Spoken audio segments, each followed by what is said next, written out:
Bab 131, pulang ke rumah untuk tahun baru. Xia Ruofei menutup pintu mobil dan bertanya sambil tersenyum lembut, "Mengapa kamu mencari saya?" Salah satu pekerja yang berumur 40-an dan bersinar gelap berkata, "Bos, sekarang pertaniannya sudah selesai, kita sudah berdiskusi dan merasa sebaiknya kita segera menanam sayurannya agar bisa dijual. Pasar setelah festival musim semi." Pekerja ini bernama Cao Tieshu. Dia adalah salah satu pekerja muda dan bersemangat di antara 15 pekerja. Dia juga pernah bekerja di luar dan melihat dunia. Jadi semua orang merekomendasikan dia untuk melapor ke Xia Ruofei. Saat ini para pekerja telah belajar dari staf teknis pabrik yang membangun rumah kaca, sehingga mereka sangat paham dengan kinerja rumah kaca modern ini. Mereka juga tahu bahwa meskipun saat ini sedang musim dingin, menanam sayuran di rumah kaca tidak akan berdampak sama sekali. Jadi, semua orang tidak bisa menahannya lagi. Mereka menerima gaji 5.000 yuan per bulan, tapi sudah setengah bulan sejak mereka melakukan pekerjaan nyata. Paling-paling mereka hanya membantu di lokasi pembangunan, jadi tidak sabar untuk mulai bekerja. Pandangan masyarakat pedesaan sangatlah sederhana. Xia Ruofei tersenyum. "Cao tua, tahun baru akan segera tiba. Saya berpikir untuk membiarkan semua orang beristirahat selama beberapa hari. Kita akan memadatkannya setelah tahun baru." "Untuk apa kamu istirahat, bos?" tanya Cao Tieshu dengan cemas. "Kami semua berusaha sebaik mungkin untuk melakukan pekerjaan dengan baik. Aku tidak bisa istirahat." Xia Ruofei tidak bisa menahan tawa. Untunglah para pekerja begitu antusias dalam bekerja. Xia Ruofei tentu saja tidak akan menyurutkan antusiasme mereka. Dia berpikir sejenak, lalu mengangguk dan berkata, "Baiklah. Kalau begitu mari kita mulai menabur besok. Teman saya menggunakan teknologi baru untuk menanam beberapa sayuran. Saya akan pergi ke tempatnya di kota untuk membeli benih. Kami akan mulai bekerja besok." "Baiklah." Cao Tieshu dengan gembira menggosok tangannya dan berkata, "Bos, kita pergi ke rumah kaca dulu. Selagi teknisi dari pabrikan masih ada, kita bisa mempelajari lebih lanjut." Rumah kaca itu terlalu canggih. Xia Ruofei tersenyum dan mengangguk. Para pekerja pergi ke rumah kaca dengan antusias. Xia Ruofei pergi ke kota Sanshan. Dia pertama kali pergi ke rumah Ling Yu untuk mencari Bos Chen dan membeli giok senilai 2 juta yuan. Kemudian, Xia Ruofei pergi ke biro kehutanan untuk memberitahu mereka bahwa dia akan menjemput Ibu Huzi dan Lin Qiao untuk kembali ke pertanian Taoyuan bersama. Hal ini juga telah disepakati sebelumnya bahwa semua orang akan merayakan tahun baru bersama tahun ini. Xia Ruofei telah menelepon mereka sebelum mereka datang ke kota. Jadi mereka sudah menyiapkan pakaian ganti ketika Xia Ruofei tiba di rumah mereka. "Saudara Ruofei." Lin Qiao melihat Xia Ruofei dan berteriak gembira. Hari ini, Lin Qiao mengenakan jaket merah mawar dan celana jeans biru tipis. Dia memiliki kuncir kuda yang lincah dan penuh kemudaan. Xia Ruofei juga tersenyum dan berkata, "Qiao bagaimana hasil ujian akhirmu?" "Jika sayang sekali, kali ini tidak akan ada hadiah tahun baru." Lin Qiao menatap Xia Ruofei dan berkata, "Aku berada di peringkat ke-15 di kelasku kali ini." "Ah, benarkah? Qiao kami sangat kuat." Xia Ruofei berkata dengan gembira.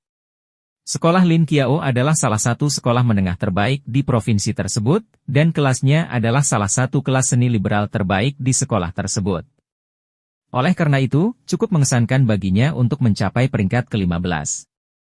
Xia Ruofei tahu bahwa ketika Lin Qiao pertama kali dipindahkan ke sekolah ini, dia berada di kelas menengah ke bawah di kelas yang berisi lebih dari 50 orang.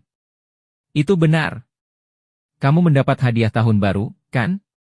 Lin Qiao berkata dengan ekspresi bangga. Ibu Huzi memutar matanya ke arah Lin Qiao dan berkata, "Qiao, kamu sudah sangat bangga hanya karena kamu mendapat tempat ke-15. Kamu masih berani meminta hadiah pada saudaramu Ruofei?" Xia Ruofei tertawa dan berkata, "Bibi, tidak mudah bagi Qiao untuk mendapat posisi ke-15. Dia pasti berusaha keras." Lin Qiao meraih lengan Xia Ruofei dengan erat dan berkata, "Saudara Ruofei paling mengenalku." Baiklah. Berapa usiamu?" "Kamu masih gelisah seperti anak kecil," kata Ibu Huzi sambil tersenyum. "Bibi, ayo berangkat kalau semuanya sudah siap." Xia Ruofei berkata, "Apakah kamu sudah mematikan air, listrik, dan gas di rumah?" "Semuanya baik-baik saja." Ibu Huzi tersenyum dan berkata, "Ayo pergi." Ayo pergi. Kami akan pergi ke rumah saudara Ruo Fei untuk tahun baru. Lin Qiao berteriak gembira. Masing-masing memiliki satu tas, dan Xia Ruofei dengan mudah mengambilnya dengan satu tas di tangan masing-masing. Mereka bertiga turun dan langsung berjalan menuju mobil Xia Ruofei. Ketika Lin Qiao melihat Xia Ruofei membuka kunci pintu dengan remote control dan membuka pintu Night 15, dia tidak bisa menahan diri untuk tidak membuka matanya lebar-lebar dan berseru, mobil ini keren sekali. Saudara Ruofei, apakah ini mobilmu? Xia Ruofei tersenyum dan mengangguk, ya. Saya baru saja mendapat mobil baru, bagaimana perasaan Anda? Satu kata, keren. Lin Qiao memandang Night 15 dan bertanya. Xia Ruofei mengetuk kepala Lin Qiao dan berkata, itu 3 kata. Saudara Ruofei, kamu sangat tua kuno. Tahukah kamu bagaimana rasanya mengutarakannya sekarang? Lin Qiao berkata sambil tersenyum. Xia Ruofei tidak menyangka akan dipandang rendah oleh gadis kecil ini. Dia tidak tahu apakah harus tertawa atau menangis. Dia membuka pintu kursi belakang dan berkata, Bibi, Qiao ada lebih banyak ruang di belakang, dan lebih nyaman. Kalian berdua bisa duduk di belakang. Dengan itu, Xia Ruofei memasukkan tas mereka ke dalam mobil. Lin Qiao segera berteriak, saya tidak mau. Ini hanya akan terasa lebih baik jika Anda duduk di depan. Tapi, kamu bisa duduk di belakang sendirian. Aku akan duduk di depan bersama saudara Ruofei. Dasar gadis gila. Ibu Huer tertawa dan memarahi. Dia tidak peduli dengan Lin Qiao dan masuk ke mobil dengan bantuan Xia Ruofei. Lin Qiao tidak sabar membuka pintu kursi penumpang. Dia menginjak pedal dengan satu kaki dan meraih pegangannya dengan tangan lainnya, dan dengan gesit duduk di kursi penumpang. Xia Ruofei berjalan mengitari bagian depan mobil dan pergi ke kursi pengemudi. Dia membuka pintu dan masuk. Setelah menyalakan mobil, Xia Ruofei menginjak pedal gas dengan ringan. Ksatria 15 meraung. Xia Ruofei meninggalkan kediaman Biro Kehutanan dan melewati lalu lintas kota Sanshan. Dalam perjalanan, Lin Qiao sangat bersemangat. Dia mengeluarkan ponselnya dan mengambil gambar di sana-sini. Suatu saat, dia mengutak-atik sound system kelas atas di dalam mobil, dan saat berikutnya, dia sangat tertarik dengan layar LCD besar di pusat kendali. Hal ini membuat Ibu Huzi sangat gugup. Dia nyaman di kursi belakang dan terus mengingatkan Lin Qiao untuk tidak menyentuh barang-barang di dalam mobil karena takut dia akan mempengaruhi cara mengemudi Xia Ruofei. Xia Ruofei tidak peduli. Dia hanya menatap Lin Qiao dengan penuh kasih sayang sambil tersenyum santai. Mobil melaju keluar dari lalu lintas kota dan melaju cepat di sepanjang jalan raya yang berkelok-kelok. Segera, mereka kembali ke pertanian Taoyuan. Xia Ruofei tidak menghentikan mobilnya. Dia berkendara di sepanjang jalan aspal yang baru dibangun di dalam pertanian menuju halaman villa liburan. Begitu Xia Ruofei dan yang lainnya turun dari mobil, kilat menyambar dan menerkam Xia Ruofei. Xia Ruofei menggerakkan bulu halus lightning dan mengatakan bahwa Ibu Huzi dan Lin Qiao adalah anggota keluarganya. Ia juga mengingatkan agar tidak membuat mereka takut. Kemudian, Xia Ruofei meminta Pang Hao untuk membawa ibu dan putrinya berkeliling pertanian sementara dia mengeluarkan tas giok dari bagasi dan naik ke atas. Dia tidak sabar membiarkan gulungan lukisan roh menyerap giok. Bab 132, Alam Semesta Lain. Setelah mengunci pintu dan jendela di kamar tidurnya, Xia Ruofei tidak sabar untuk memanggil gulungan lukisan dari telapak tangannya. Dia membuka tas yang penuh dengan batu giok dan mengambil segenggam batu giok, membiarkan lukisan itu menyerapnya. Jade senilai 2 juta yuan hampir terserap seluruhnya hanya dalam beberapa menit. Ketika hanya tersisa 3 atau 4 keping batu giok di tasnya, Xia Ruofei dapat dengan jelas merasakan bahwa hubungan spiritual antara Petaro dan tubuhnya tiba-tiba menjadi lebih dekat. Dia juga bisa merasakan sepertinya ada perubahan kualitatif di ruang tersebut. Xia Ruofei sangat gembira. Dia dengan cepat menyerap sisa 3 atau 4 batu giok ke dalam ruang Petaro. Kemudian, dia memasuki ruang itu dalam sekejap. Setelah memasuki ruang Petaro, Xia Ruofei merasakan ki spiritual jauh lebih padat. Perasaan rileks bahkan membuatnya enggan kembali ke dunia luar. Perasaan jelas lainnya adalah zona spasial telah meluas. Meskipun zona spasial telah meluas hingga Xia Ruofei tidak dapat melihatnya secara langsung, dia masih dapat mengetahuinya dari ukuran kolam roh spasial. Dia mengeluarkan pita pengukur yang telah dia persiapkan sebelumnya dan mengukur diameter kolam roh spasial. 8 meter. Menurut aturan evolusi sebelumnya, ini adalah tanda penting bahwa alam telah menyelesaikan evolusinya kali ini. Dari kelihatannya, luas ruangan seharusnya diperluas menjadi sekitar 8 hektar. Faktanya, hubungan siar Wolfei dengan ruang peta roh sudah sangat dekat. Sama seperti ketika ruang itu baru saja selesai berevolusi, dia bisa merasakannya.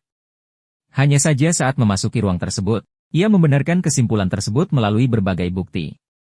Siar Wolfei pergi ke pabrik tanpa nama. Yang paling dia khawatirkan adalah buah roh yang baru muncul. Siar Wolfei melihat lebih dekat dan segera mengungkapkan ekspresi bahagia. Buahnya telah berubah warna dari hijau menjadi merah tua dan mengeluarkan aroma yang memikat. Jelas sekali bahwa itu sudah matang. Sedangkan untuk kelopak bunga aneh itu masih belum ada peningkatan. Siar Wolfei telah memetik kelopak terakhir. Hari ini adalah hari ketiga dan bunga aneh itu tumbuh kembali. Masih ada 5 kelopak, tidak lebih dan tidak kurang. Namun, Siar Wolfei tidak kecewa. Ia percaya bahwa nilai buah ini jauh melebihi nilai kelopaknya. Siar Wolfei berdiri di depan tanaman tanpa nama itu dan mulai khawatir lagi. Siar Wolfei ragu apakah dia harus mengambilnya atau tidak. Setelah berpikir panjang, Siar Wolfei memutuskan untuk menghapusnya. Dia ingin menguji apakah buahnya akan tumbuh kembali setelah beberapa saat seperti kelopak bunga yang aneh. Siar Wolfei sangat berhati-hati saat memutuskan untuk mengambilnya. Dia menemukan tupperware baru dan menutupinya dengan kain kasa medis yang tebal.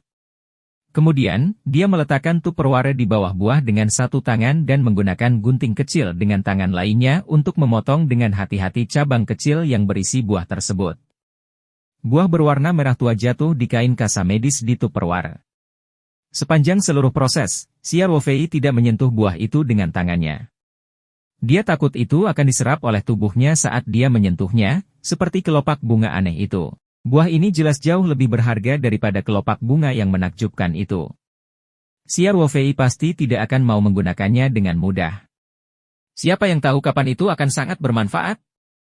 Dia menutup wadah itu dengan hati-hati, lalu memetik semua kelopak bunganya dan menaruhnya di wadah lain. Sekarang, dia sudah memiliki 17 kelopak bunga. Setelah menyimpan kedua wadah itu dengan hati-hati, Siar Wolfei berjalan dengan penuh semangat ke tempat dia merasakan sesuatu terakhir kali. Faktanya, ketika Siar Wolfei memasuki ruang angkasa hari ini, perasaan itu semakin kuat. Dia mengikuti perasaan itu dan perlahan berjalan ke membran ruang angkasa yang diperluas dan mencoba berkomunikasi dengannya dengan pikirannya. Perasaan indah itu muncul kembali, dan kali ini lebih jelas dibandingkan 3 hari yang lalu. Siar Wolfei memejamkan mata dan mencoba memberi perintah. Ada sedikit gaya tarik. Ketika Siar Wolfei membuka matanya, dia menyadari bahwa dia tidak lagi berada di ruang aslinya. Tentu saja, hal itu tidak terjadi di dunia luar. Ini jelas merupakan ruang independen lainnya. Siar Wolfei berdiri di tanah rumputan hijau, dan itu jauh lebih luas dari ruang Lingtu aslinya. Selain rumputan tersebut, ada sebuah bukit kecil di kejauhan. Ada sungai kecil yang mengalir menuruni gunung, mengalir ke suatu tempat yang jauh dan mengalir ke sebuah danau kecil sekitar 1 hektar. Siar Wolfei mendongak dan melihatnya dengan lingkaran cahaya hijau. Entah seberapa tingginya dari tanah, tapi yang jelas berbeda dengan langit di luar. Dia langsung pergi ke bukit. Titik tertinggi tas gunung ini berjarak 10 meter dari permukaan tanah. Dari kejauhan, seperti cangkul besar, di kaki bukit, Siar Wolfei mula-mula berjongkok menyusuri sungai. Dia mengambil beberapa suap air di tangannya dan menemukan bahwa air di sungai dan ruang di dalam air itu persis sama. Siar Wolfei melihat ke arah hulu sungai, dan aliran sungai yang berkelok-kelok muncul dari dinding film luar angkasa.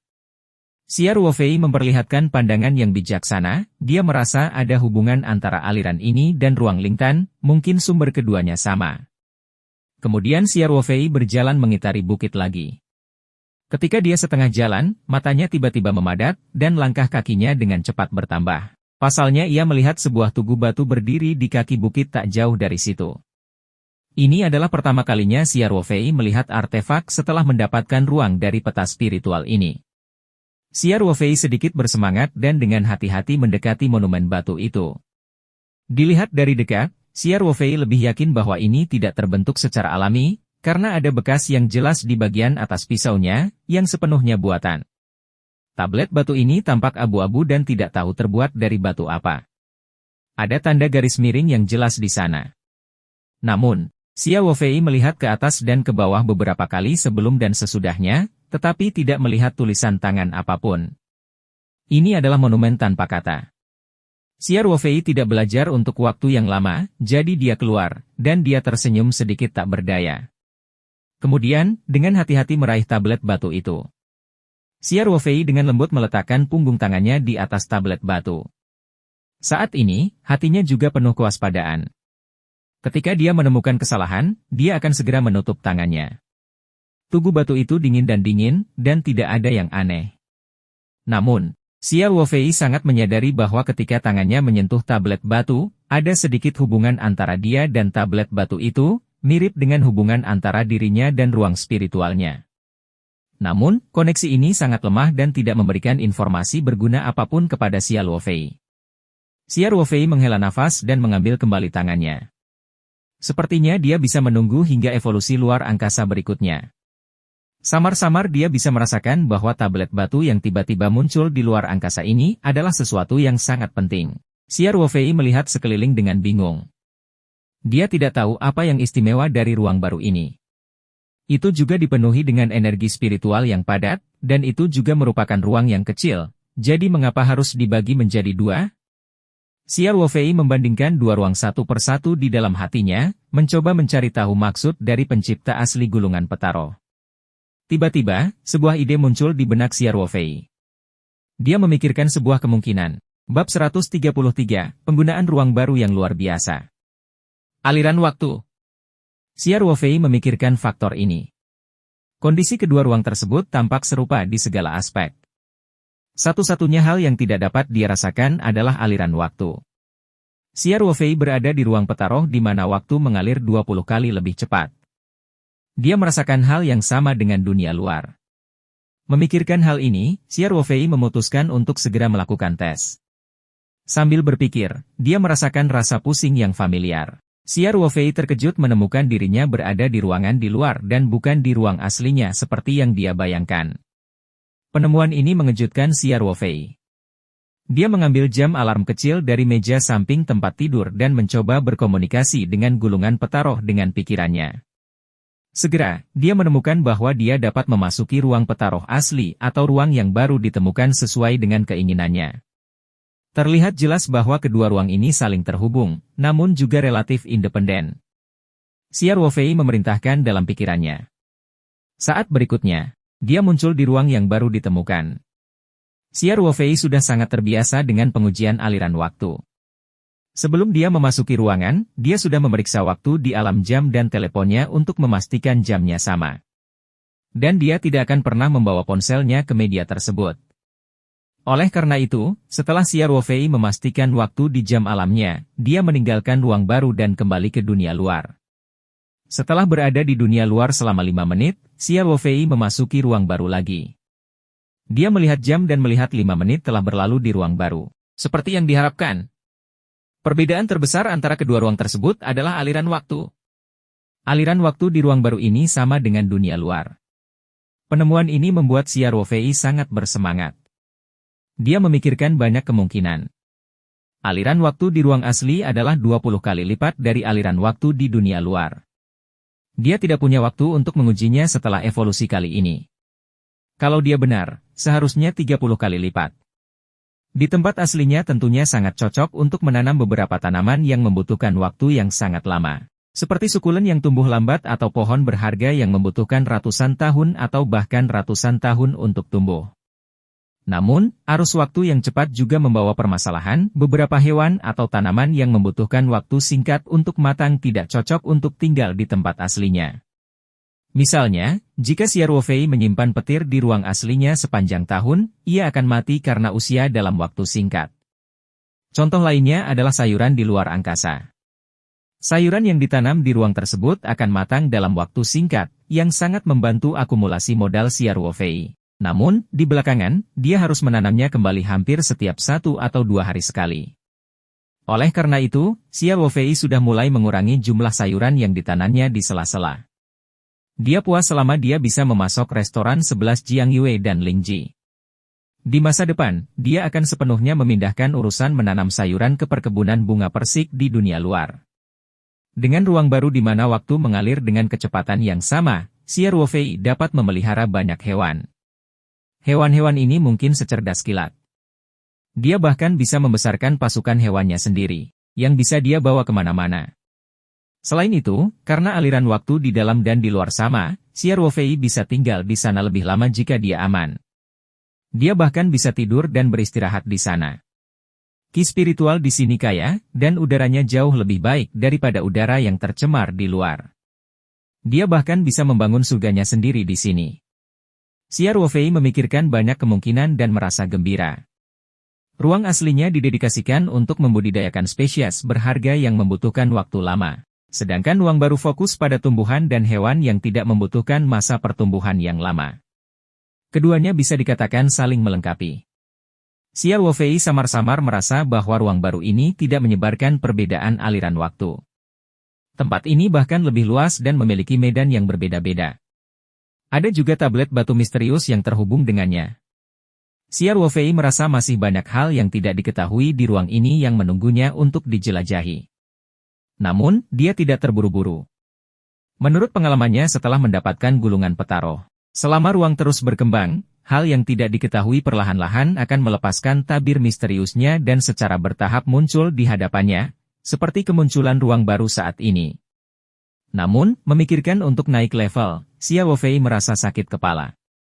Peningkatan ini telah menghabiskan biaya jade senilai 7 juta yuan, dan peningkatan berikutnya mungkin akan menghabiskan biaya lebih dari 14 juta yuan.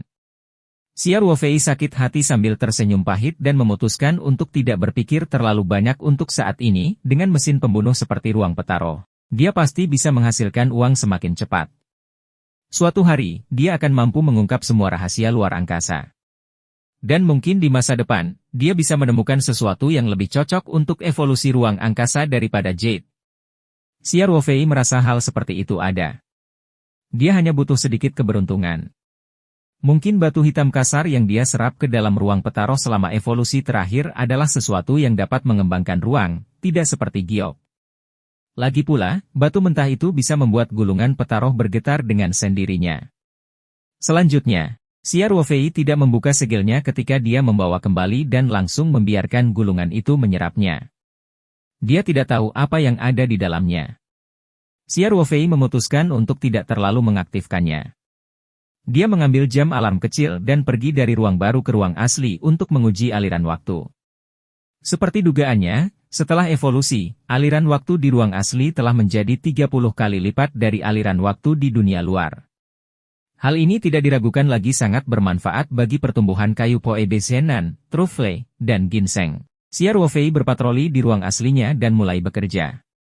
Dia telah berjanji kepada para pekerja bahwa dia akan memberi mereka benih berteknologi tinggi. Dia sudah membeli benih dan menyimpannya di tempat. Sekarang, dia harus menyelesaikan langkah terpenting, merendam benih dengan burung gagak. Xie Ruofei sebelumnya telah membeli banyak kotak kemasan plastik dengan berbagai ukuran untuk disimpan di sela-selanya karena kotak kemasan semacam ini dapat digunakan dalam banyak situasi. Dia mengambil kotak kecil untuk merapikan dan menuangkan setiap jenis benih sayuran ke dalam satu kotak untuk merapikan. Kemudian, dia mengambil ember kayu besar dan mulai menyiapkan larutan kelopak bunga. Ada lebih banyak benih yang harus direndam kali ini. Xie Ruofei menggunakan 2 kelopak bunga untuk membuat 1 tong besar lingkungan. Setelah dia mengaduk larutan dalam ember kayu secara merata, dia menuangkannya ke dalam kotak kecil untuk meratakan. Lalu, dia meninggalkan ruangan itu dalam sekejap. Dia tinggal di dunia luar selama beberapa menit, yang berarti beberapa jam telah berlalu di dalam medium. Benih seharusnya sudah menyerap sepenuhnya nutrisi dalam larutan kelopak, sehingga ia kembali ke ruang semula. Xie Ruofei meletakkan lembaran plastik di lantai sela dan menggunakan pagar untuk menyendok semua benih. Ia membuang bijinya dan menyebarkannya di atas lembaran plastik. Membiarkannya mengering secara alami, ia tidak menyia-nyiakan larutan kelopak bunga setelah merendam bijinya. Dia menyirami kayu Poebe Zenan, akar pohon oak, dan ginseng. Setelah itu, Xie Ruofei meninggalkan medium tersebut. Dia akan kembali ke media keesokan harinya untuk mengumpulkan benih kering. Xia Ruofei menyimpan lukisan itu di telapak tangan dan turun ke bawah untuk mencari Ibu Huzi dan Lin Qiao. Bab 134, Promosi dan Kenaikan Gaji. Ketika Xia Ruofei turun, Pang Hao baru saja membawa Ibu Huzi dan Lin Qiao kembali dari tur pertanian. Xia Ruofei tersenyum dan menghampirinya, bertanya, "Bibi, Qiao bagaimana perasaanmu setelah melihat-lihat?" Ibu Huzi berkata sambil tersenyum, "Ruofei, kamu telah melakukan pekerjaan yang bagus dalam pembangunan di sini. Lingkungan juga terjaga dengan baiklah, dan udara di pedesaan bagus. Itu sangat bagus. Jika kamu menyukainya, tinggallah lebih lama." Xia Ruofei tersenyum dan berkata, "Pertanian baru saja dibangun. Setelah beberapa waktu, pohon-pohon itu akan tumbuh lebih besar. Lalu, kita bisa menanam segala jenis sayuran di rumah kaca dan pohon buah-buahan di belakang gunung. Lingkungan akan menjadi lebih baik." "Wah! Bukankah itu buah-buahan yang harum?" Lin Qiao tersenyum dan berkata, "Saudara Ruofei, kamu harus meninggalkan kamar untukku. Aku akan datang untuk menginap ketika aku punya waktu luang di masa depan, tidak masalah. Anda selalu diterima selama liburan musim dingin dan musim panas." Xia Ruofei tertawa dan berkata, "Aku akan membiarkanmu makan semua jenis buah-buahan di musim panas. Hanya liburan musim dingin dan musim panas? Bagaimana dengan waktu biasanya?" Lin Qiao bertanya. "Biasanya kamu harus pergi ke sekolah?" "Tentu saja, saya tinggal di kota." "Bagaimana setelah saya masuk universitas?" Lin Qiao bertanya dengan nakal. Xia Ruofei tertawa dan berkata, "Kamu akan belajar di kota lain setelah kamu masuk universitas? Kamu hanya akan kembali selama liburan musim dingin dan musim panas, kan?" "Siapa bilang aku akan keluar kota?" Lin Qiao berkata, "Dia akan kuliah di universitas lokal di Sanshan, yo. Saya sudah memiliki sekolah yang ideal." Xia Ruofei bertanya kepadanya, "Universitas apa itu?" Lin Qiao membuat wajah imut dan berkata sambil tersenyum, "Ini rahasia." Ibu Huzi tertawa dan memarahi, "Kamu gadis kecil. Mengapa kamu membuat saudaramu Ruofei dalam ketegangan?" Tidak apa-apa, kata Xia Ruofei. "Bibi, Qiao sudah dewasa. Untung dia punya ide sendiri. Selain itu, dia berprestasi di Universitas Sanshan dan bisa menjagamu. Ada beberapa universitas ternama di kota Sanshan." Setelah mengalami kepedihan karena kehilangan putranya, Ibu Huzi secara alami semakin mencintai putri satu-satunya, Lin Qiao. Terlebih lagi, dia juga berharap Lin Qiao bisa berada di sisinya. Jika Lin Qiao benar-benar pergi belajar di tempat yang jauh, dia pasti akan khawatir. Oleh karena itu, setelah mendengar kata-kata Xia Ruofei, Ibu Huzi tersenyum dan mengangguk setuju. Mereka berkumpul saat mereka masuk ke villa. Kamar yang diatur Xia Ruofei untuk ibu dan putrinya berada di lantai 2. Selain kamar tidur utama, terdapat 2 kamar tamu di lantai 2, satu untuk ibu dan anak. Xia Ruofei sudah merapikan kamar dan mengganti tempat tidur dengan yang baru. Terutama ruangan yang disiapkan untuk Lin Qiao, yang memiliki 9 set seri kucing Kitty merah muda. Dia juga menghabiskan banyak usaha untuk menyimpan ruangan. Seluruh ruangan dipenuhi dengan elemen kekanak-kanakan. Begitu Lin Qiao memasuki kamar, dia berteriak kegirangan dan melemparkan dirinya ke tempat tidur empuk. Dia memeluk bantal merah muda itu erat-erat dan menolak untuk bangun. Dia terus berkata bahwa kamar ini harus dipesan untuknya dan dia akan datang untuk menginap selama ada hari libur. Xia Ruofei memandang Lin Qiao dengan penuh kasih dan mengangguk sambil tersenyum. Setelah Ibu Huzi pindah ke villa, dia mengambil alih dapur. Ye Lingyun, yang telah bekerja sebagai koki paruh waktu selama beberapa hari, resmi dihentikan. Namun, keterampilan memasak Ibu Huzi memang jauh lebih baik daripada keterampilan memasak Ye Lingyun. Selain itu, bahan-bahannya adalah semua sayuran dan ikan yang diproduksi di alam. Semua orang sangat puas dengan makanannya. Pang Hao segera berkata bahwa dia akan menumpang di sini di masa depan. Keesokan paginya, Cao Tieshu membawa beberapa pekerja untuk mencari Xia Ruofei. Xia Ruofei tahu mengapa mereka ada di sini. Dia membawa mereka ke garasi villa dan memberi mereka lusinan benih sayuran yang telah dia ambil sebelumnya. Xia Ruofei juga secara khusus memberitahu mereka bahwa semua benih ini adalah produk berteknologi tinggi dan tidak perlu direndam. Bisa langsung disemai. Cao Tieshu dan yang lainnya sangat senang karena Qian telah bekerja selama hampir sebulan dan akhirnya memiliki pekerjaan yang harus diselesaikan. Cao Tieshu mengarahkan pekerja lainnya untuk memindahkan benih tersebut keluar dari garasi. Dia menggosok tangannya dan berkata kepada Xiao Wofei, "Bos, kita sudah membahasnya kemarin. Kami kira kebun di belakang gunung sudah dibuka. Yang terbaik adalah menanam pohon buah-buahan di musim semi. Anda bisa memikirkan jenis pohon buah apa yang akan ditanam dalam beberapa hari ke depan." Xiao Wofei tersenyum dan mengangguk. "Saya mengerti, Cao Tua. Terima kasih atas pengingat Anda." Ngomong-ngomong, bos, Cao Tieshu ingin mengatakan sesuatu tapi ragu-ragu. Pada akhirnya, dia tetap membuka mulutnya dan berkata, "Di hutan pegunungan itu, desa kami juga sudah beberapa tahun menanam pohon buah-buahan. Namun, mungkin karena kualitas tanah, buah yang dihasilkan terasa pahit dan sepat. Mereka tidak bisa dimakan. Jadi, ketika Anda memilih pohon muda, sebaiknya Anda..." Xiao Wofei tersenyum dan berkata, "Oke, saya tahu. Jangan khawatir. Saya punya teman yang bekerja di bidang ini, dan saya akan meminta untuk memberi saya nasihat suatu hari nanti. Saya yakin kita bisa memilih ras yang paling cocok." Cao Tieshu menawarkan dan berkata, "Tentu. Ada baiknya bos mempertimbangkannya. Kalau begitu, aku akan pergi ke rumah kaca dulu. Kami akan menanam benihnya hari ini." Setelah dia selesai berbicara, Cao Tieshu berjalan menuju pintu. Xiao Wofei berpikir sejenak dan mampir, "Cao Tua, menurutku manajemenmu cukup baik. Saya akan membiarkan Anda bertanggung jawab atas rumah kaca sayuran di masa depan, oke?" "Bos, kamu mengizinkanku mengelola rumah kaca?" Cao Tieshu bertanya dengan heran. "Jangan khawatir. Karena bos sangat percayaku, aku pasti akan mengelola rumah kaca sayuran dengan baik." Lakukan dengan baik." Xiao Wofei mengangguk dan berkata, "Baiklah. Untuk sementara saya akan dianggap sebagai supervisor. Saya akan menaikkan gaji bulanan Anda menjadi 7.000. Bahkan ada kenaikan gaji." Cao Tieshu sedikit terkejut. Dia langsung berkata, "Bos, gaji kita sudah cukup tinggi." "Ini," Xiao Wofei tersenyum dan mengganti tangan. "Perusahaan kami membayar sesuai dengan pekerjaan Anda. Kami tidak terlibat dalam kesetaraan. Sebagai seorang supervisor, Anda pasti tidak bisa bekerja sama dengan pekerja biasa. Bekerja keras dan perusahaan akan berkembang dengan baik. Gajimu pasti akan meningkat." Jadi, terima kasih, bos." Cao Tieshu berkata dengan penuh semangat, "Jangan khawatir, bos. Saya pasti akan melakukan pekerjaan dengan baik."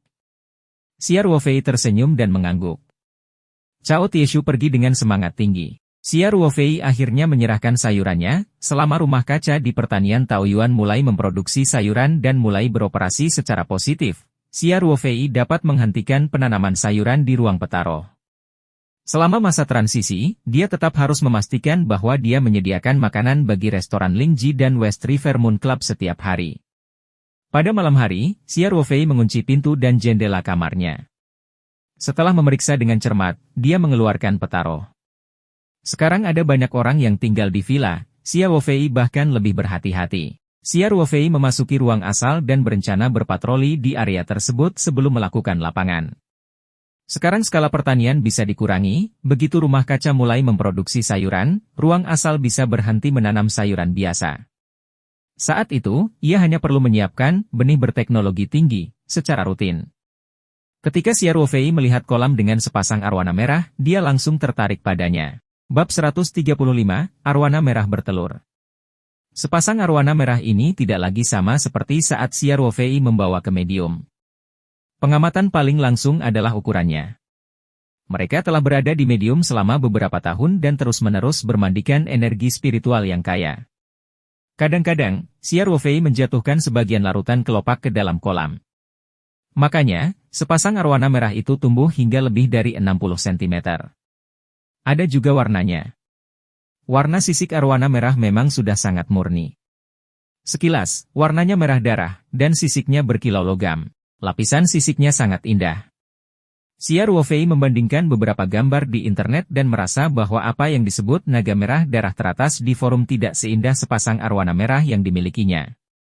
Oleh karena itu, setiap kali Xiao Wofei memasuki ruang petaroh, dia akan datang ke sini untuk mengaguminya sebentar.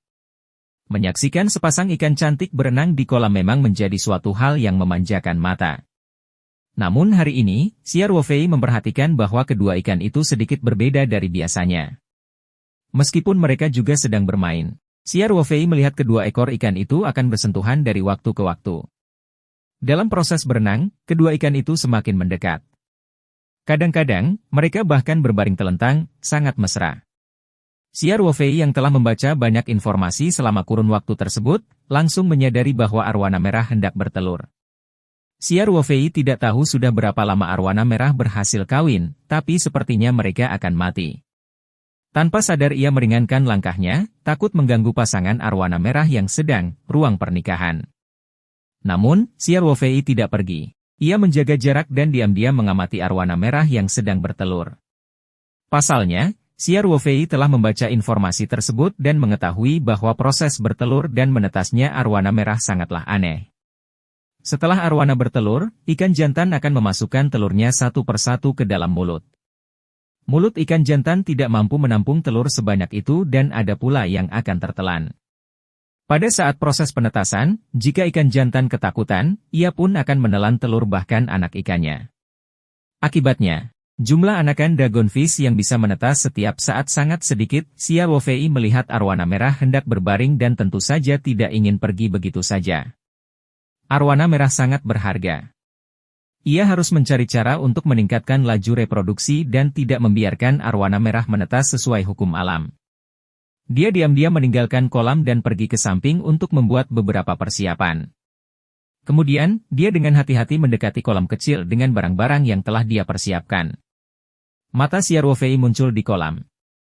Sekitar setengah jam kemudian, ikan betina mulai bertelur. Telur arwana merah berwarna emas murni, diameter sekitar 10 mm, dan bersinar dengan cahaya keemasan yang menyilaukan seperti mutiara. Semuanya jatuh dari tubuh ikan satu persatu, dan seluruh prosesnya penuh dengan kegembiraan hidup. Saat ikan betina bertelur, ikan jantan akan berenang mendekat dan membuka mulutnya untuk bertelur. Pada saat ini, Xiao Ruofei segera menggunakan pikirannya untuk menghubungi ruang petaroh. Tiba-tiba, kekuatan tak kasat mata memikat ikan jantan tersebut. Dia hanya berjarak beberapa meter dari telur tetapi dia tidak bisa berenang. Hubungan spiritual Xiao Ruofei dengan ruang petaroh telah berkembang 4 kali dan sekarang sangat dekat. Kontrolnya atas seluruh ruang juga meningkat. Mudah bagi Xiao Ruofei untuk mengendalikan ikan jantan di luar angkasa. Saat ini ikan betina masih belum menyadarinya dan masih bertelur. Seluruh proses bertelur memakan waktu sekitar 20 menit. Xiao Ruofei menghitung secara kasar dan menemukan ada sekitar 80 hingga 90 telur kuning. Ketika ikan betina selesai bertelur, Xiao Ruofei menggunakan metode yang sama untuk mengikatnya dengan kekuatan yang tak terlihat di angkasa. Kekuatan ini sangat lembut. Meski membuat kedua arwana merah tersebut tidak bisa bergerak di area yang luas, namun hal tersebut tidak membuat mereka takut. Selanjutnya, Xiao Ruofei berkonsentrasi lagi dan menggunakan pikirannya untuk mengendalikan telur ikan di kolam agar berkumpul. Xiao Ruofei merasa sedikit lelah setelah perhatiannya terganggu di 3 tempat pada waktu yang bersamaan. Untung saja kolamnya tidak besar, jadi dia masih bisa mengatasinya. Tak lama kemudian, telur ikan emas itu bergerak perlahan di udara dan berkumpul. Xiao Ruofei mengeluarkan wadah yang telah dia siapkan sebelumnya dan berjalan perlahan ke tepi kolam.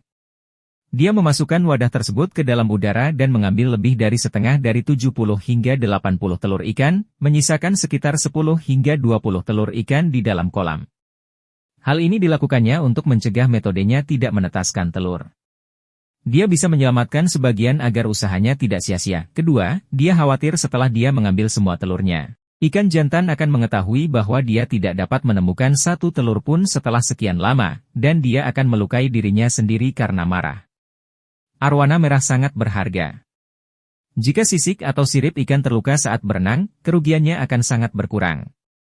Kemudian, Xiao Ruofei perlahan melepaskan kedua arwana merah tersebut. Mereka segera mulai berenang di kolam lagi, tanpa menyadari bahwa Xiao Ruofei telah mencuri lebih dari sebagian telurnya. Faktanya, jika Xiao Ruofei tidak mengambil telurnya, banyak telurnya yang akan dimakan oleh ikan jantan selama proses inkubasi. Ikan jantan segera menemukan telurnya di kolam. Dia segera berenang dan memasukkan telur ke dalam mulutnya. Ikan betina melebarkan sirip dada secara horizontal, menunjukkan postur pertahanan yang unik saat ia berjaga di samping ikan jantan. Ini adalah reaksi alami yang terkondensasi di dalam darah, mendorong ikan betina bertelur, ikan jantan menetas, dan ikan betina mempertahankan diri. Tak ada habisnya dan diturunkan dari generasi ke generasi. Pada proses penetasan berikutnya, ikan jantan tidak lagi makan, dan mulut akan menggeliat dari waktu ke waktu. Kadang-kadang, dia bahkan menggerakkan kepala naganya untuk menjaga keseimbangan. Setelah kurang lebih 60 hari, anakan ikan yang panjangnya 5 hingga 6 cm akan masuk dan keluar dari mulut ikan jantan.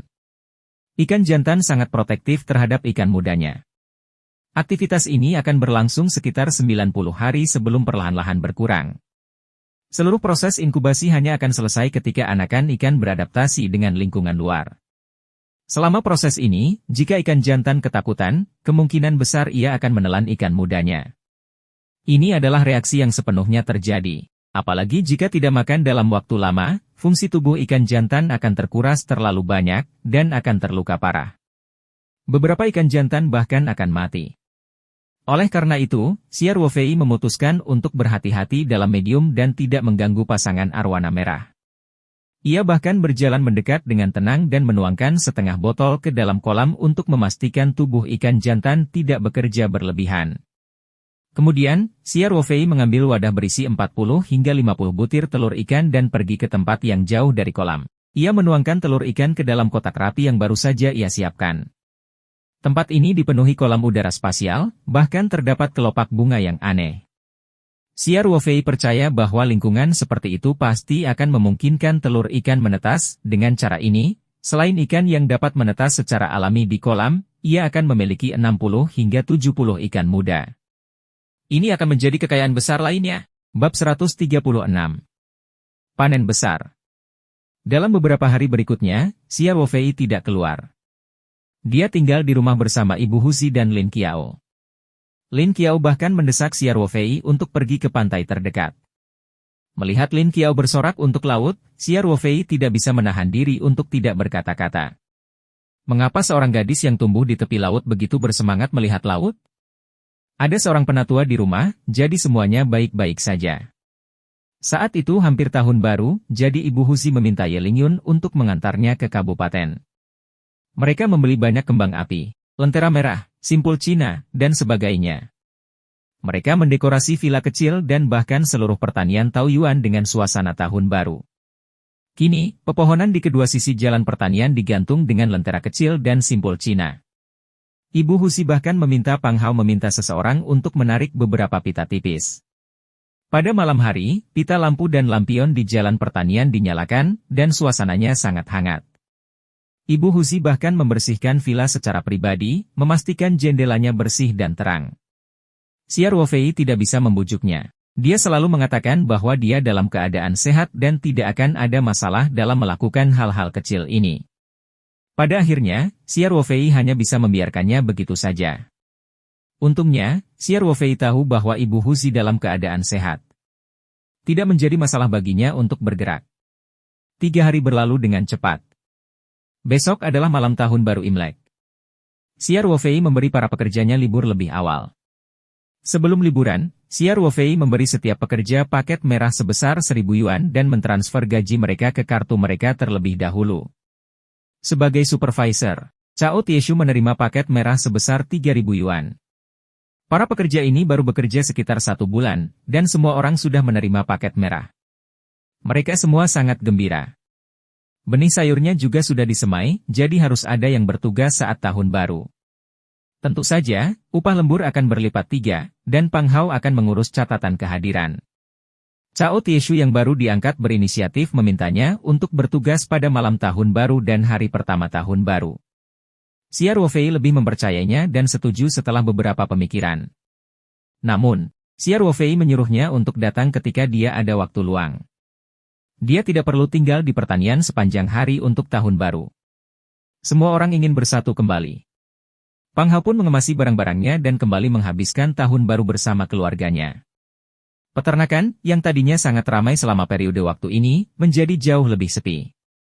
Hanya Xiao Ruofei, Ye Lingyun, Ibu Huzi, dan Lin Qiao yang tersisa. Orang tua Ye Lingyun sudah tidak ada lagi. Sama seperti Xia Ruofei, mereka sendirian, jadi semua orang kebetulan menghabiskan tahun baru bersama. Malam itu, Xia Ruofei segera mengunci pintu dan jendela, mengeluarkan peta roh, dan memasuki ruangan. Ketika Xia Ruofei memasuki medium kemarin, dia melihat ikan muda keluar masuk mulut ikan jantan dari waktu ke waktu.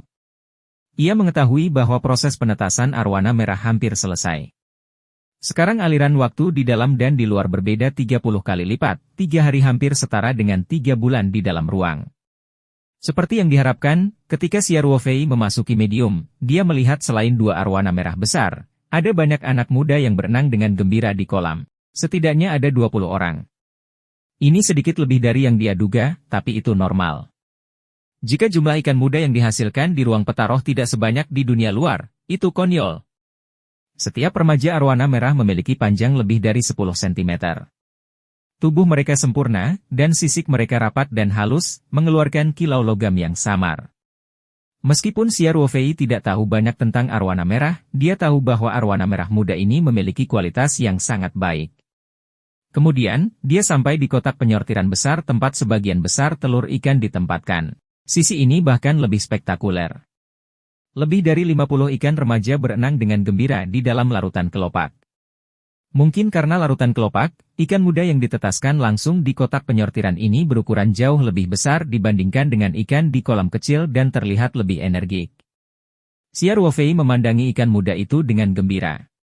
Dalam keadaan normal, 80 hingga 90 butir telur ikan dapat menetaskan lebih dari 10 atau paling banyak 20 ekor anak ikan. Xia Ruofei telah menangkap lebih dari 70 ikan kali ini. Itu adalah panen yang luar biasa. Arwana merah sempat menjadi ikan hias termahal dari seluruh ikan hias yang ada di dunia. Darah berkualitas tinggi arwana merah pernah dijual dengan harga 5 hingga 6 juta yuan. Begitu ikan muda ini tumbuh besar, dia pasti akan menghasilkan banyak uang.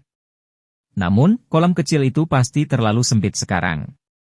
Dengan banyaknya ikan di dalamnya, pasti akan sangat ramai. Xia Ruofei berpikir sejenak, mengambil cangkul dan sekop, dan mulai menggali lagi di samping kolam. Kali ini, dia menggali lubang berukuran 10 kali 10 meter, yang memakan waktu lebih dari 10 jam. Meskipun dia memiliki kekuatan fisik yang luar biasa karena terus-menerus menyerap larutan kelopak, dia harus beristirahat 2 atau 3 kali di antaranya.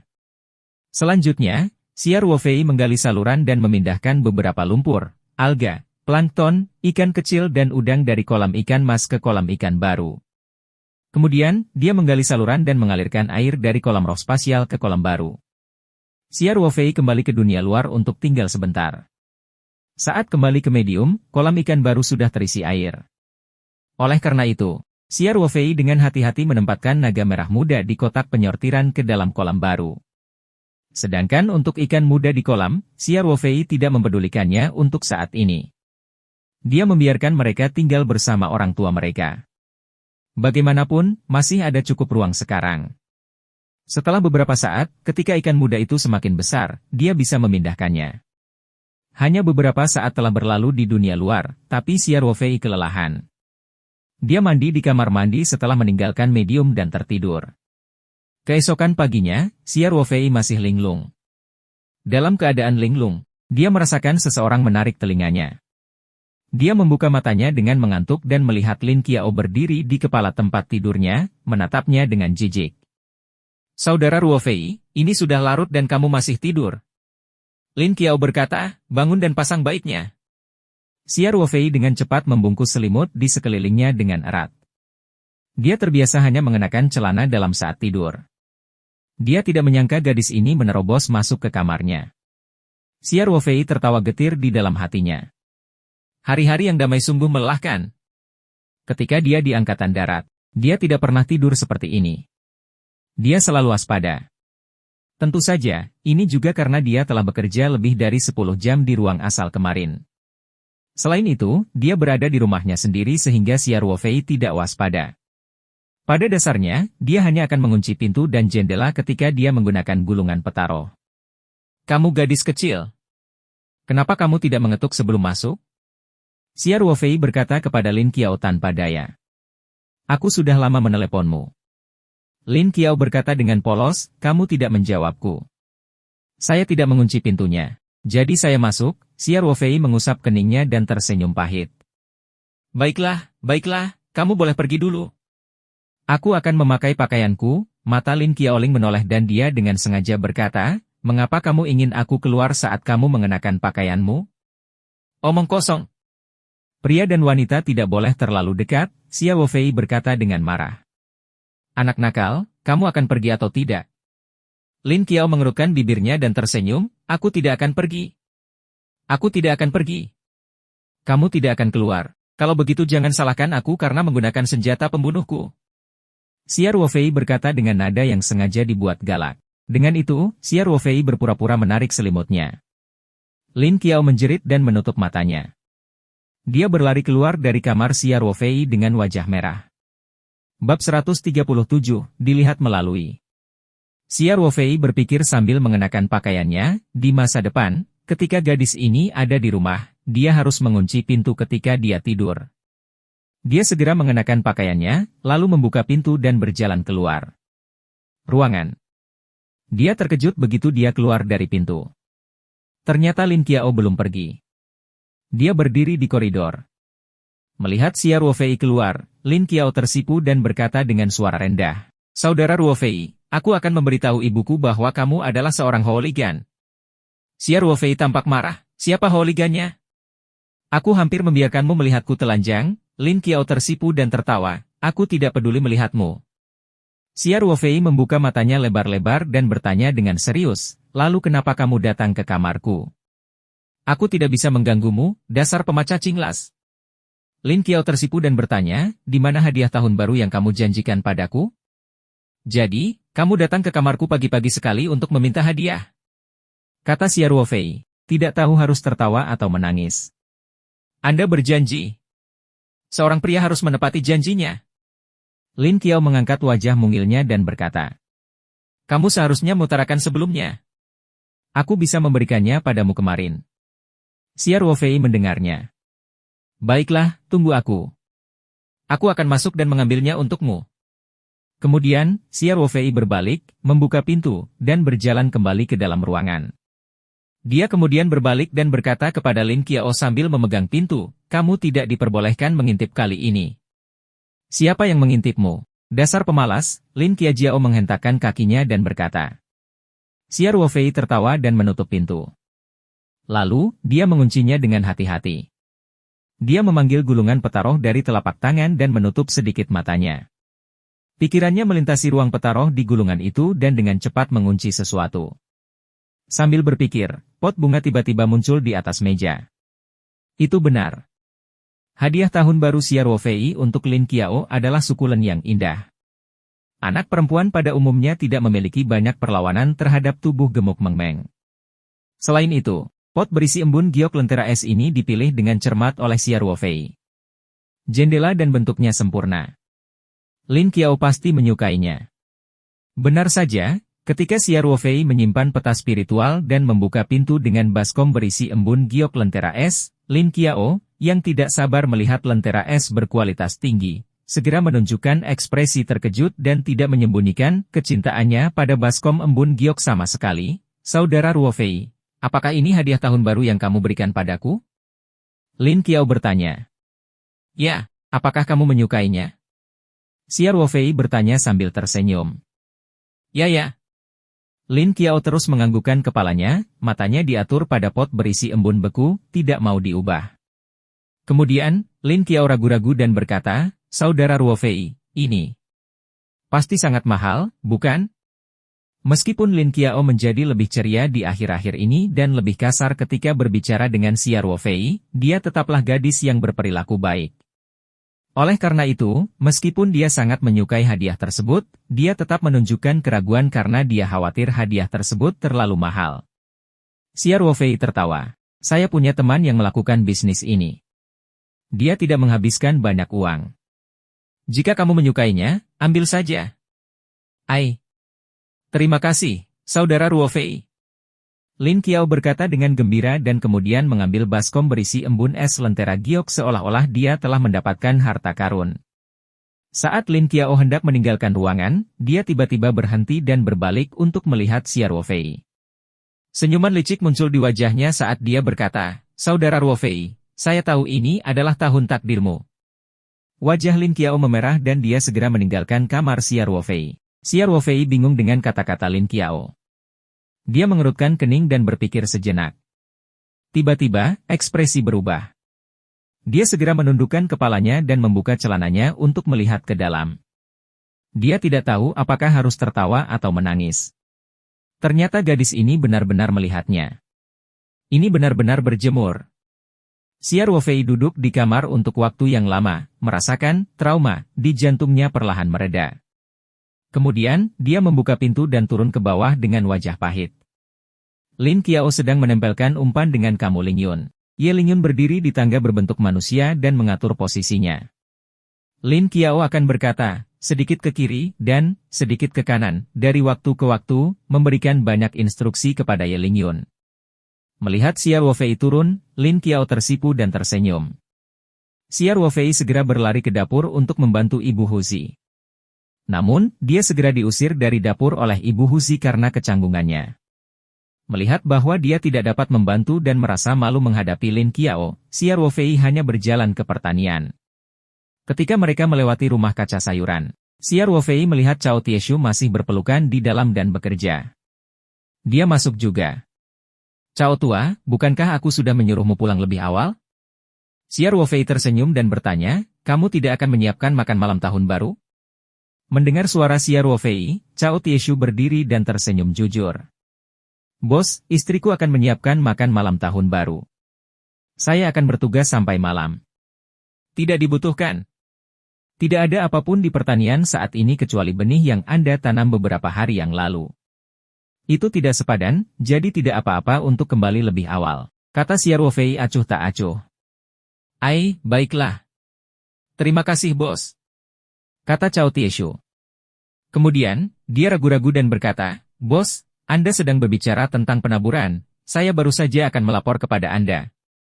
Setelah dia selesai berbicara, Cao Tieshu menunjuk ke tempat pembibitan dan berkata, "Lihat, benih-benih ini telah ditanam kurang dari 3 hari, dan semuanya bertunas, dan kecambah ini tidak kecil.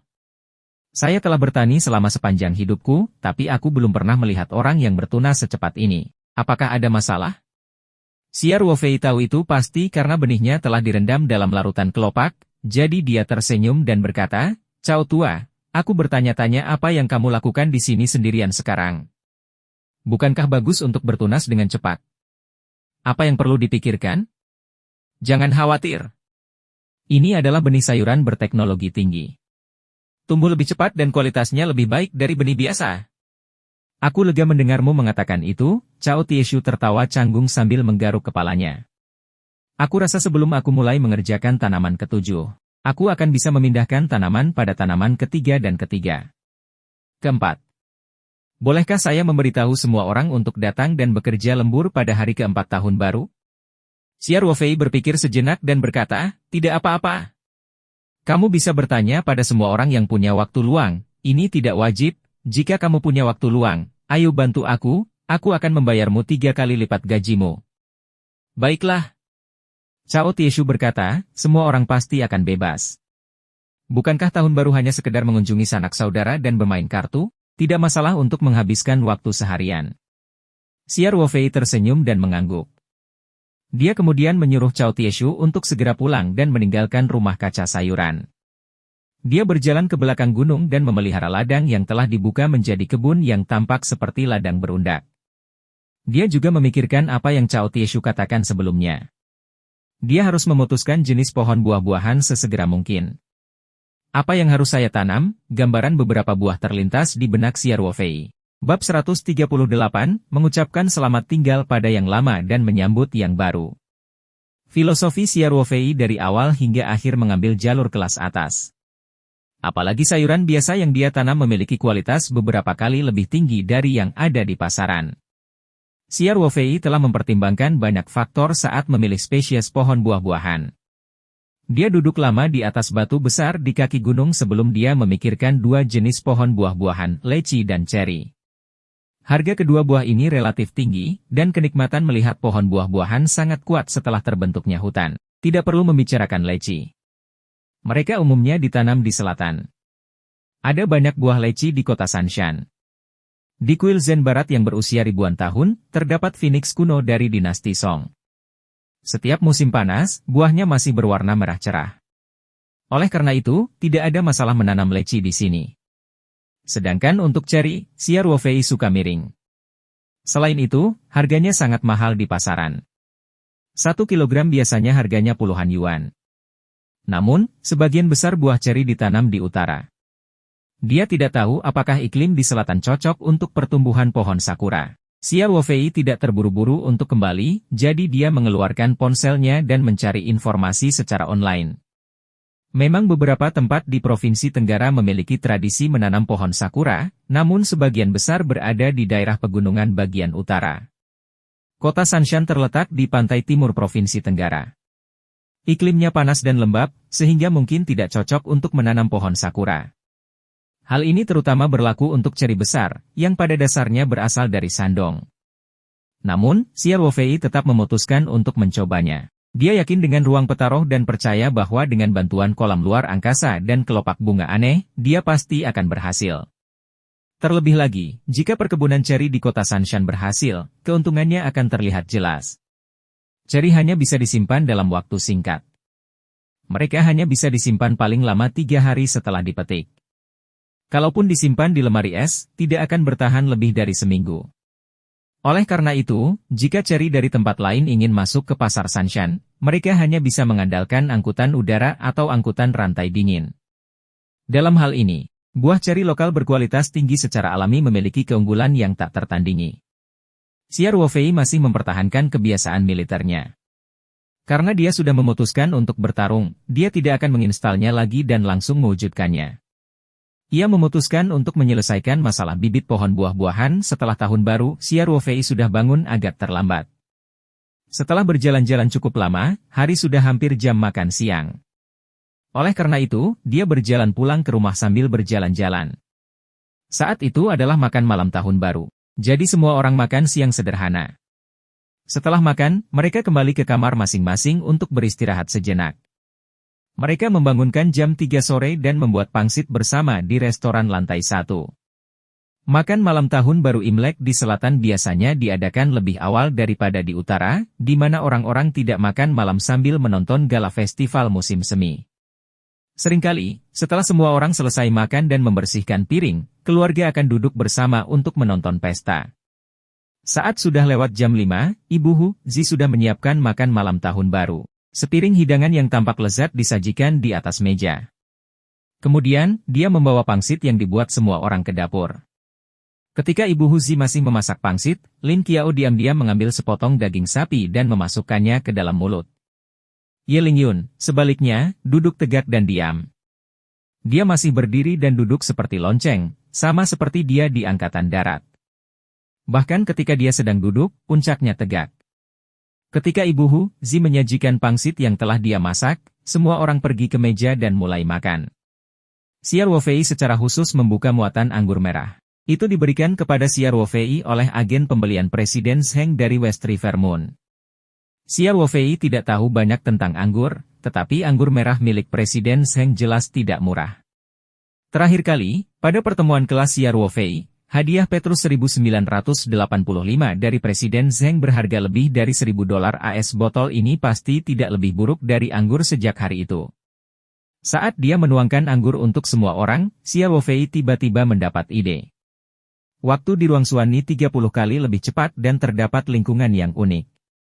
Jika wine disimpan dengan baik, terutama white wine, aromanya akan semakin harum seiring bertambahnya usia. Jika dia bisa mendapatkan anggur dan menaruhnya di sana, bukankah dia akan bisa mendapatkan anggur yang sangat tua dengan sangat cepat? Anggur berusia 30 tahun dan 50 tahun yang dijual dengan harga tinggi di pasaran terlalu lemah. Dengan pemikiran ini, Xia Ruofei tidak sabar untuk membeli. Dia menahan keinginan untuk menuangkan anggur ke semua orang. Xia Ruofei mengangkat gelasnya dan tersenyum. Bibi, Qiao Lingyun, sudah takdir kita semua berkumpul di tahun baru. Ayo bersulang. Saya juga mendoakan tahun depan yang lancar dan sejahtera bagi kita semua. Bersulang. Bersulang. Semua orang mengangkat gelas mereka dan mendentingkannya sebelum minum. Apalagi Ibu Huzi menyesapnya sedikit, sementara Lin Qiao meneguknya banyak. Begitu anggur masuk ke dalam, wajah kecilnya langsung memerah, terlihat sangat mengharukan. Pelan-pelan, kata Ibu Huzi sambil menatap Lin Qiao. Lin Qiao menjulurkan lidahnya dengan nakal dan berkata, aku tahu. Ayo, ayo, ayo. Semuanya, makanlah, seru Ibu Huzi. Mari kita lihat apakah yang aku buat sesuai dengan seleramu. Xia Ruofei tersenyum. Bibi, Ling Yun dan aku tidak punya kerabat lain sekarang. Dalam beberapa tahun terakhir di Angkatan Darat, kami harus bersiap menghadapi pertempuran selama tahun baru dan festival lainnya. Kadang-kadang kami harus makan sedikit di pos penjaga untuk makan malam tahun baru. Jadi, makan malam mewah di malam tahun baru yang telah Anda persiapkan ini jelas merupakan yang terbaik yang pernah kami nikmati selama ini. Ye Lingyun mengangguk setuju. Xia Ruofei mengambil sepotong ikan mas rebus dan pendeknya. Lezat. Bibi, ini adalah cita rasa rumah yang selalu kami impikan, kamu benar-benar pandai berbicara, mata Ibu Huzi kembali memerah. Jika kamu menyukainya, Bibi akan membuatnya seringkali di masa depan. Huzi dulu paling suka ikan rebusku, Lin Qiao melirik ibunya dan berkata, Bu. Ini tahun baru, jadi jangan membicarakan hal-hal meninggal ini, Ibu Huzi menyeka sudut matanya dan berkata sambil tersenyum, jangan khawatir, Ibu baik-baik saja. Senang sekali.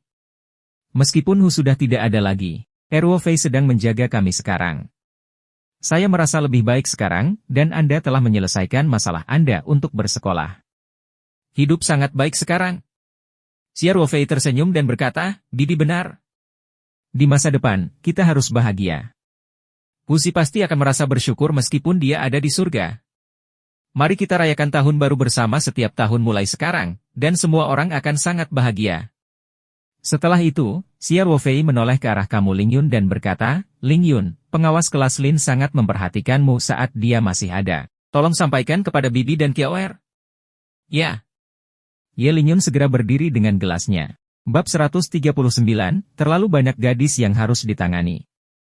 Bibi, aku akan bersulang atas nama pengawas kelas Lin. Ye Ling Yun berkata, pengawas kelas Lin sudah tidak ada lagi. Saudara Xia dan saya akan menjagamu atas namanya. Bagus. Anak baik, Ibu Huzi mengangkat gelas anggurnya dengan mata merah. Ayo, Qiaoer, ayo kita minum juga. Xia Ruofei tersenyum dan berkata, mulai sekarang, kita adalah keluarga.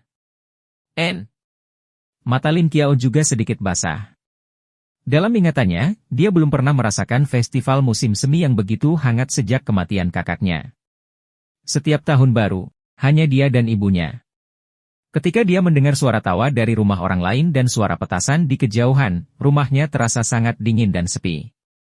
Oleh karena itu, sejak kematian kakaknya, Lin Qiao sangat takut dengan festival, terutama ketika seluruh negeri bergembira dan merayakannya seperti festival musim semi.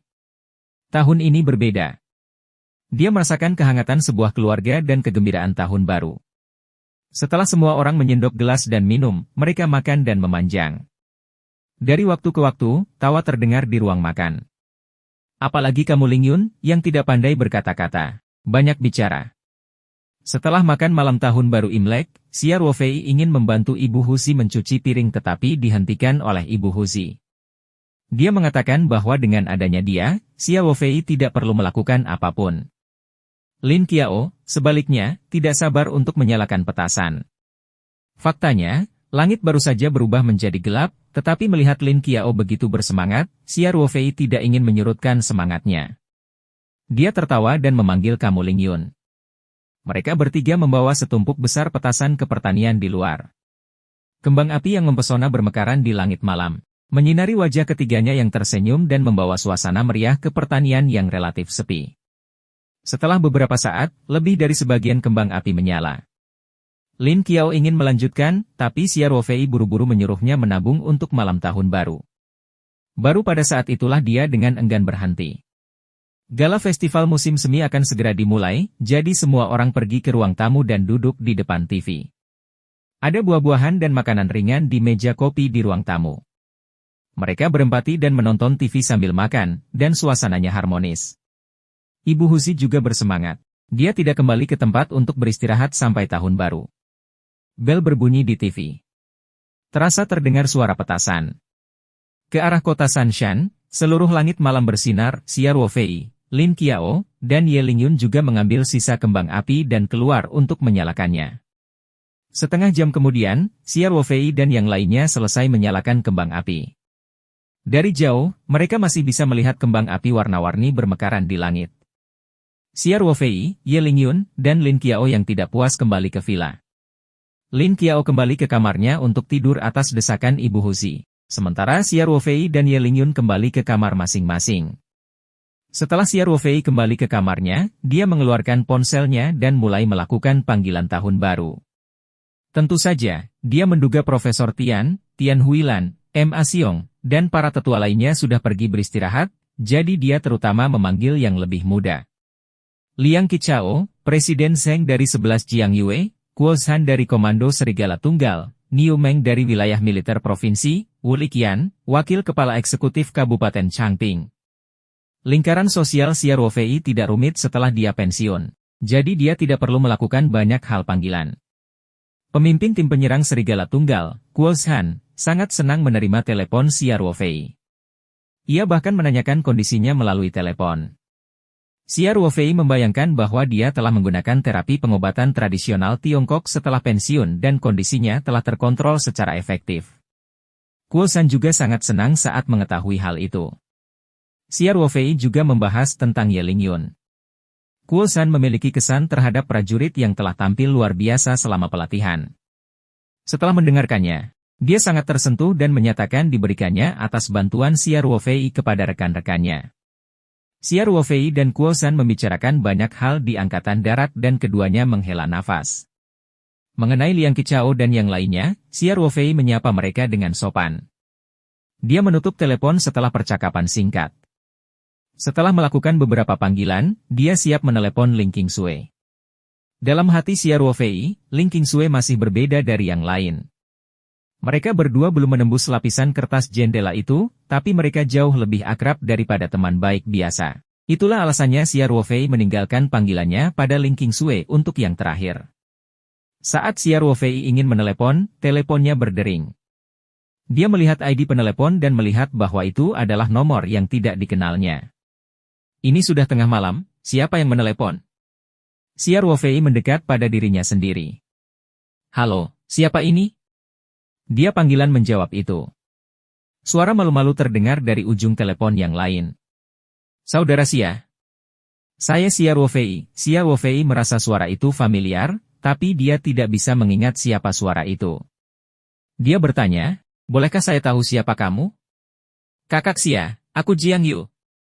Suara di ujung telepon itu menunjukkan sedikit kegembiraan. Kamu, teman sekelasmu. Terakhir kali di apotek depan sekolah, oh.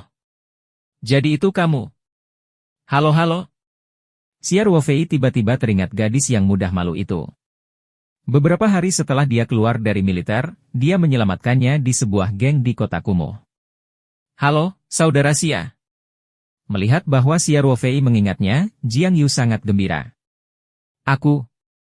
Tidak apa-apa. Saya baru saja menelepon untuk mengucapkan selamat tahun baru dan mengucapkan selamat tahun baru. Terima kasih. Saya juga mengucapkan selamat tahun baru. Xia Ruofei berkata sambil tersenyum. Saya mendengar dari Uyo bahwa Anda memiliki peternakan di pinggiran kota? Jiang Yu bertanya, Kakak Xia, bisakah kita datang dan melihat setelah sekolah dibuka kembali? Tidak masalah. Xia Ruofei tersenyum dan berkata, tetapi pertanian kami baru saja selesai. Kami belum menanam apapun. Kamu mungkin akan kecewa jika datang, tidak. Aku hanya ingin datang dan menemuimu, hah? Lihat menyusuimu, kata Jiang Yu dengan bingung. Baiklah. Telepon aku kalau kamu mau. Xia Ruofei berkata sambil tersenyum. Dia berpikir, mengapa wanita ini terengah-engah saat berbicara. Selamat tinggal, kakak Xia. Jiang Yu dengan cepat menjawab. Selamat tinggal. Xia Ruofei mengakhiri panggilan. Di sebuah desa pegunungan kecil di Provinsi Gannan, beberapa ratus kilometer jauhnya, wajah Jiang Yu memerah. Dia memegang ponselnya di dadanya dengan senyum malu-malu di wajahnya dan matanya yang cerah bersinar karena kegembiraan.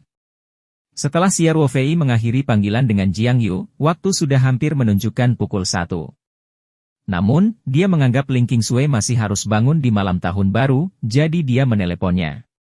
Panggilan itu diangkat setelah 1 dering. Kemudian, Xia Ruofei mendengar suara Ling Qingsui. "Kenapa aku harus selalu meneleponmu? Apakah karena terlalu banyak gadis dan kamu terlalu sibuk untuk mengucapkan ucapan selamat tahun baru?" Ling Qingsui bertanya dengan menggoda. Xia Ruofei berkeringat dingin. Indra keenam seorang gadis yang sangat menakutkan. Untungnya, dia memiliki hati nurani yang bersih. Dia tidak menelepon gadis itu, tapi gadis itu yang menelepon. Bab 140, berita dari Hong Kong. "Itu benar, tapi aku tidak punya anak perempuan. Mengapa kamu tidak mengirimiku beberapa?" Xia Ruofei berkata sambil tersenyum. "Kamu berharap?" Ling Qingsui menyarankan dan berkata, "Jika satu saja tidak cukup, berapa banyak lagi yang kamu inginkan?" "Aku bahkan tidak punya, oke?" Xia Ruofei berteriak, penuh keluhan. Setelah dia mengatakan ini, mereka berdua teringat. Karena mereka semua memikirkan arti di balik kata-kata yang diucapkan Ling Qingsui. Xia Ruofei memecah keheningan yang canggung. "Bodoh!" Ling Qingsui menunduk dan berkata, "Selamat tahun baru! Selamat tahun baru!" Xia Ruofei berkata tanpa sadar. Begitu dia selesai berbicara, Ling Qingsui segera menutup telepon. Xia Ruofei duduk di sana dengan ponsel di tangannya untuk waktu yang lama. Dia berpikir bahwa dia harus lebih proaktif setelah tahun baru. Niat wanita itu sudah sangat jelas. Xia Ruofei juga memiliki perasaan terhadap Ling Qingsui. Memikirkan hal ini, Xia Ruofei mengangkat teleponnya dan mengirim pesan WeChat ke Ling Qingsui. "Qingsui, apakah kamu punya waktu selama tahun baru? Datanglah ke peternakan saya untuk bermain." Setelah beberapa saat, notifikasi WeChat berbunyi. Xia Ruofei membukanya dan melihat milik Ling Qingsui, balasan kata, "MMH." Xia Ruofei memindahkan dan meletakkan ponselnya ke samping. Dia tidak berencana memasuki ruang petaroh lagi. Dia pergi ke kamar mandi untuk mandi dan kemudian tertidur. Xia Ruofei tidur nyenyak malam itu. Bahkan petasan di pagi hari pertama tahun baru tidak membangunnya. Dia baru bangun di jam 9. Jam biologi tepat yang dia kembangkan di Angkatan Darat sepertinya mulai merosot, tapi ini bukan apa-apa. Tidur hingga terbangun secara alami dan menghitung uang hingga tangan kram, bukankah ini kehidupan yang diimpikan banyak orang? Jika dia kembali ke rumah setelah pensiun dan masih hidup sesuai dengan jadwal kerja dan istirahat Angkatan Darat, itu adalah hal yang kuno. Setelah mandi, Xia Ruofei memakai sandalnya dan turun ke bawah. Ibu Husi sudah menyiapkan sarapan. Ye Lingyun sudah bangun dan sedang berlatih tinju militer di halaman. Kepalanya terasa panas, dan dia jelas sudah cukup berlatih lama. Dalam aspek ini, Xia Ruofei tidak bisa dibandingkan dengan Ye Lingyun. Anak ini selalu mengikuti rutinitas sehari-hari Angkatan Darat. Dia akan bangun jam 6 pagi dan pergi ke halaman untuk latihan fisik. Dengan kata lain, dia sekarang adalah kepala keamanan di Paradise Corporation, jadi dia tidak bisa mengabaikan keahlian kulinernya. Xia Ruofei curiga jika bukan karena senjata tidak bisa dibeli di negara ini, anak ini mungkin tidak akan melewatkan pelatihan menembaknya. Ibu Husi melihat Xia Ruofei turun dan menyambutnya dengan senyuman. "Jika terbang, datang dan sarapan." "Baiklah." Xia Ruofei tersenyum dan menjawab, "Bibi, di mana Kiaoer? Gadis ini masih tidur." "Abaikan dia, ayo makan dulu," kata Ibu Husi. "Pakan."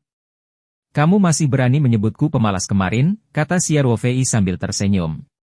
"Kamu sebenarnya bangun lebih lambat dariku, gadis ini bersenang-senang tadi malam dan baru tidur jam 1. Sudah lama sekali dia tidak sebahagia ini," kata Ibu Husi sambil tersenyum. "Kita semua akan bahagia di masa depan," kata Xia Ruofei. Ibu Husi mengangguk dan berkata, "Ayo cepat makan. Kalau tidak, buburnya akan menjadi dingin." Kemudian, Ibu Husi menjulurkan kepalanya dan berteriak, "Kamu kecil. Berhenti berlatih, ayo makan." "Bibi, silakan makan dulu." "Aku akan segera selesai," jawab Ye Lingyun. Xia Ruofei berbalik dan melihat bahwa dia telah menyelesaikan satu set tinju militer dan sekarang melakukan push-up dengan cepat. Dia tersenyum pada Ibu Husi dan berkata, "Bibi, jangan khawatirkan dia. Orang ini tidak akan makan sampai dia selesai latihannya." Ayo makan, menurut adat istiadat di Provinsi Tenggara, makanan pertama di hari pertama tahun baru adalah vegetarian. Karena sulit bagi kebanyakan orang untuk mempertahankan kebiasaan vegetarian sepanjang tahun, maka vegetarian pada jamuan makan pertama di tahun baru merupakan makna simbolis, seolah-olah mereka telah menjadi vegetarian sepanjang tahun. Ada banyak kebiasaan serupa. Misalnya saja di hari pertama tahun baru, mereka tidak bisa menyapu lantai dan mencuci piring. Di satu sisi, untuk mengumpulkan kekayaan, jadi mereka tidak bisa menyapu bersihnya. Di sisi lain, juga karena mereka tidak bisa bekerja keras di hari pertama, karena itu menandakan kerja keras selama setahun penuh. Namun, keterampilan memasak Ibu Huzi sangat bagus. Terlebih lagi, bahan-bahannya semuanya sayuran taoyuan, jadi meski tanpa daging atau ikan pun, rasanya tetap sangat lezat. Xia Ruofei menyeruput 3 mangkuk bubur dengan lauk pauknya. Saat ini, Ye Lingyun telah menyelesaikan latihan fisiknya dan kembali. Xia Ruofei tiba untuk mandi dan datang untuk sarapan, kemudian, dia mengambil teleponnya dan meninggalkan villa menuju pertanian di luar. Dia masih harus menelepon beberapa kali saat tahun baru, terutama ke Profesor Tian Huilan, dan Ma Xiong dari Hong Kong. Xia Ruofei menelepon Profesor Tian terlebih dahulu. Setelah panggilan tersambung, suara hangat Profesor Tian terdengar. Selamat tahun baru, Xiao Xia. Profesor Tian, inilah ucapan tahun baru saya untuk Anda. Xia Ruofei terkekeh dan bertanya, bagaimana keadaan tubuhmu akhir-akhir ini? Ini semua berkat kamu. Tubuhku jauh lebih tangguh dari sebelumnya. Profesor Tian berkata dengan gembira, sebelum tahun baru, sekolah mengatur agar kami, untuk profesor lama, menjalani pemeriksaan fisik. Semua indikator fisik saya sangat bagus. Orang-orang tua itu sangat iri sehingga mereka semua bertanya kepada saya, kesehatan seperti apa metode pemeliharaan yang saya miliki. Bagus, Xia Ruofei juga sangat senang. Dia terus bertanya, oh benar, Sekretaris Tian seharusnya bersamamu, kan? Hahaha. Itu benar. Profesor Tian berkata, dia datang ke tempat saya setiap tahun pada saat ini untuk mendapatkan kedamaian dan ketenangan. Xia Ruofei tersenyum dan mengungkapkan pengertiannya. Untuk pejabat tinggi seperti Tian Huilan, jika dia tidak menemukan tempat untuk bersembunyi selama liburan, dia mungkin akan diinjak-injak. Belum lagi, tahun ini ia masuk dalam jajaran deputi tingkat dan panitia tetap panitia partai provinsi, sehingga keadaan bahkan lebih buruk dibandingkan tahun-tahun sebelumnya. Terlebih lagi, tidak baik mengusirnya saat tahun baru, jadi cara terbaik adalah memastikan tidak ada yang bisa dipasang. Profesor Tian, tolong bantu saya menyampaikan ucapan tahun baru saya kepada Sekretaris Tian. Xia Ruofei tersenyum dan berkata, saya tidak akan menelepon lagi. Hanya Xia Ruofei yang memiliki kepribadian pendiam. Jika itu orang lain, mereka mungkin akan terbangun sambil tertawa dari mimpinya jika mereka dapat berbicara dengan Sekretaris Tian dari Komite Partai Kota. Bagaimana mereka bisa melepaskan kesempatan ini dengan mudah? Baiklah. Dia ada di sampingku, aku telah menerima restumu. Profesor Tian tertawa dan berkata, Xiao Xia, jika kamu punya waktu luang, datanglah dan bermain. Baiklah. Xia Ruofei berkata sambil tersenyum. Keduanya mengobrol sebentar dan menutup telepon. Xia Ruofei bersiap untuk menelepon ke Ma Xiong, dan teleponnya berdering terlebih dahulu. Xia Ruofei melihat nomor di sisi pulau dan tidak bisa menahan tawa. Halo. Xia Ruofei mengangkat telepon. Xia Sheng, selamat tahun baru. Suara Ma Xiong datang dari telepon. Terima kasih. Tuan Ma, semoga tahun baru Anda menyenangkan. Xia Ruofei berkata sambil tersenyum, lalu bertanya, oh iya, bagaimana kondisi Huan sekarang? Huan pulih dengan sangat baik. Skor Huan pada skala perilaku autistik sekarang normal. Profesional mengatakan bahwa Huan telah melepas topinya. Ma Xiong berkata dengan penuh semangat. Melepas topi adalah istilah yang digunakan dalam industri ini. Ini merujuk pada kesembuhan pasien autis. Dengan diakuinya organisasi profesi, semakin membuktikan bahwa Huan telah pulih sepenuhnya. Itu hebat. Xia Ruofei berkata dengan gembira. Xia Sheng, aku harus berterima kasih padamu untuk ini. Ma Xiong menghela nafas dan melanjutkan, Huan sangat merindukanmu. Dia selalu berbicara tentang Paman Xia. Kalau begitu tolong beritahu Huan bahwa aku juga merindukannya. Xia Ruofei tersenyum dan berkata, saya akan datang ke Hong Kong untuk berdiskusi ketika saya punya waktu. Ma Xiong tertawa. Tidak perlu menunggu. Kami akan kembali ke daratan dalam 2 hari. Kamu akan segera bertemu Huan Huan. Ah, benarkah? Bagus sekali. Saya akan memikirkan hadiah tahun baru seperti apa yang harus kuberikan padanya. Kata Xia Ruofei sambil tersenyum. Hadiahnya bagus. Huan Huan akan sangat bahagia selama dia melihatmu. Ma Xiong berkata sambil tersenyum, ngomong-ngomong, Xia Sheng, aku punya tujuan lain untuk pergi ke daratan kali ini. Saya akan ke kota Shenzhen untuk menghadiri lelang klise Truffle. Saya ingin tahu apakah Anda tertarik untuk bergabung dengan saya. Ketika Xia Ruofei mendengar Ma Xiong menyebutkan lelang Truffle, jantungnya berdetak kencang.